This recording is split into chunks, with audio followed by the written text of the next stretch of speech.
Welcome to the tutorial on how to create a fully functional button with Pluxbox. If you're enjoying the tutorials, don't forget to subscribe so you'll never miss a new video. Now we are in the workspace that I created before. Start by adding a container, set the height 56 and the width 170. Then change the color to primary blue and give it a radius of 5 pixels. Now that our container is ready, add a text element and drag it to the container layer. Let's adjust the setting for the text element. First, set its position to relative and give it a title, for example, delete item. Then change the text color to white. Also change font family to thin and increase the size. For the text alignment, choose center. And change the height of the text element to 100%. And set the width to hug so that it changes based on the text length. Then select the container and set the alignment to left center. And give a padding of 24 pixels to the right and left border. And because we want to add an icon, set the horizontal space between elements to 8 pixels. Now let's add an icon to our button. For that, you need to go to Media and select Graphics. First, change the size to 24 pixels and bring it to the container layer. If you make the position relative, it will be placed next to the text. To add an icon, we need to write the SVG content here. For example, you have an icon in Figma. You can right-click on it and choose Copy as SVG. Then paste it here in SVG content and you'll have your icon.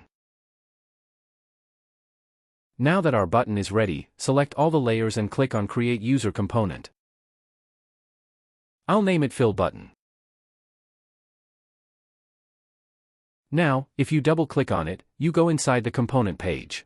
Sometimes the layers are not aligned, so make sure everything has zero space from left and top. Then select the container and set the height and width to 100%.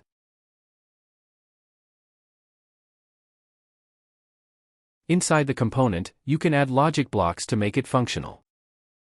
Start with adding a new setting to the button.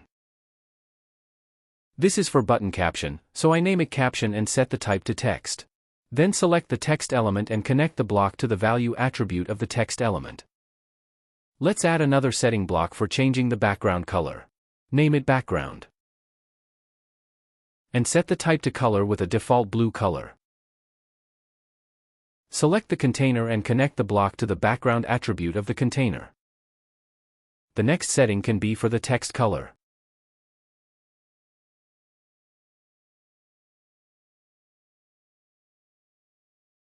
Name it text color and again set the type to color with a default color of white.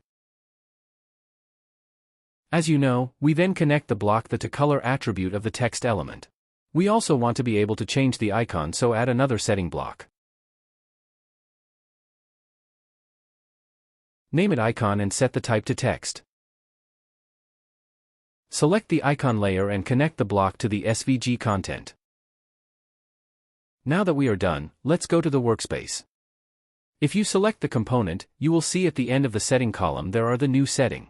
Here you can easily write any caption, so I'll wrote delete item. And for the icon, you can easily paste any SVG content. Now we want to make our button interactive. Double-click on it to go inside the component. Then add a rectangle element.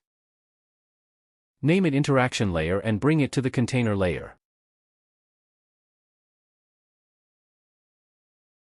Set the width and height to 100%. And align it with the main container. Then make it completely transparent because it is only for interaction. The first step is to set the cursor to pointer. So when the mouse enters the interaction layer, the user will know it is clickable. For the next step, add a container and name it hover. And drag it to just below the main container. Again, adjust the width and size and position to align it with the main container.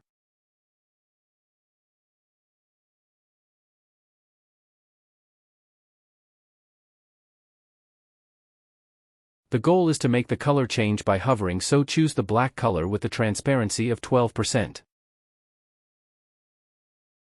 Then make this layer invisible. Add a mouse enter event to the interaction layer. Then add a flip block and connect it to the event block. Then connect the result attribute of the flip block to the visibility attribute of the hover container. This means if the mouse enters the interaction area, the visibility of the hover layer will flip from invisible to visible. Then add a mouse leave event to the interaction layer and connect it to the visibility attribute. Let's see the result. As you see, if you hover on the button, the color is changed. Now we want to decide what happens if you click on the button. For that, add a click event to the interaction layer and connect it to a send event block.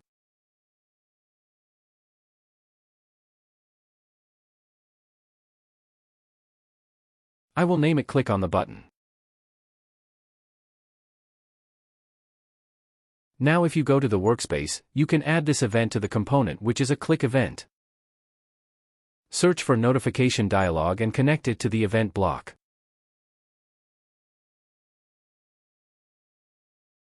For the title you can write, the item is deleted. Let's see the result. Now if you click on the button, you will receive a notification like this.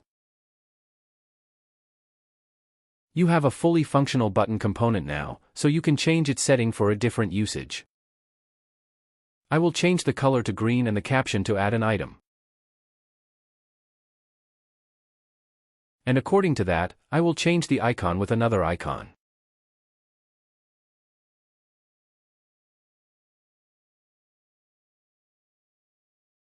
You can also change the notification title.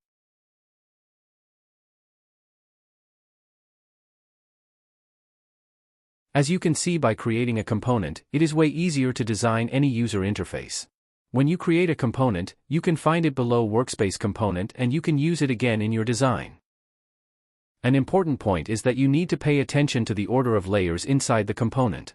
If I drag the hover layer to the bottom of layers, the hovering will not work as expected. Thank you for watching this tutorial.